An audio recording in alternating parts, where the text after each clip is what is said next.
Went to one works a few weeks back with my family. I have to admit I'm not the biggest fan of tourist attractions or theme parks. They just seem too safe, too tame, too fake. That's why back in high school, a friend and I came up with an idea we called the Extreme Theme Park. At the Extreme Theme Park, you have to sign a waiver because once you're on the premises, the gloves are off. When the roller coaster gets stuck upside down and the person next to you falls out of their seat and disappears in the trees below, is that part of the act? Joey Jojo! Or did they actually plummet to their doom? When a gun-toting maniac takes over the ride and shoots your friend in the chest, is your friend in on the act? Or will you be spending the rest of your life in counseling because you convinced him to come with you? The Extreme Theme Park. No babies, no heart conditions, no fanny packs, no common sense. Suspension of disbelief encouraged. Yeah, so liability concerns would probably make it cost prohibitive. It's really not outside of the realms of possibility, considering that there is actually something called a zombie adventure in Central Florida where you're put on one side of a 30-acre compound and you must force your way to the other side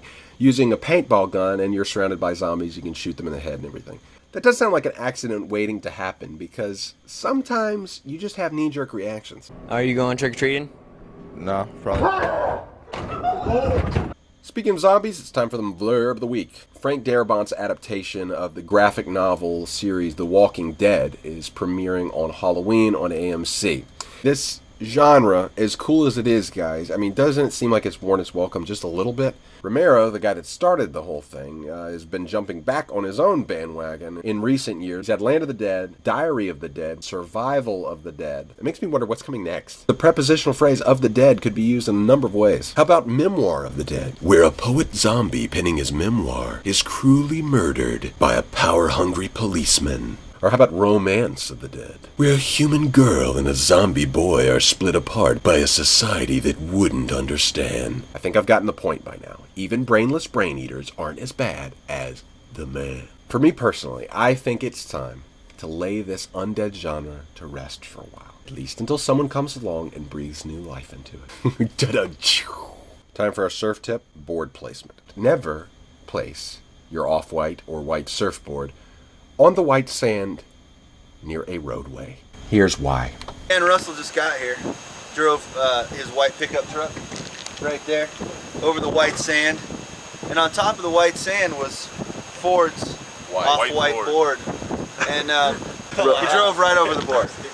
I knew it was going to happen. I could foresee this happening. Hey, you have more of those screws, right? Because I dropped one in the sand. Are you serious? No, I didn't. We've got a yard sale this Saturday. If you live in Panama City, come see us. If you don't, then come see us anyway. I've got an awesome song that proves why you should. Oh, yeah. And don't forget, keep it creative, keep it quality, and keep it constructive, YouTube. Have a good one. Come on out to the yard sale. It's the American dream. Grab as much junk as you can, but don't give up much green. Come on out to the yard sale. Get it while you still can.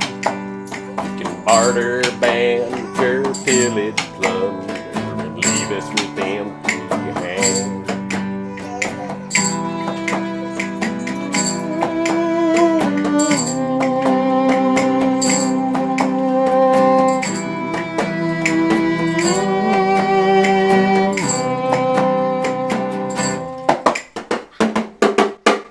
Come on out to the yard sale.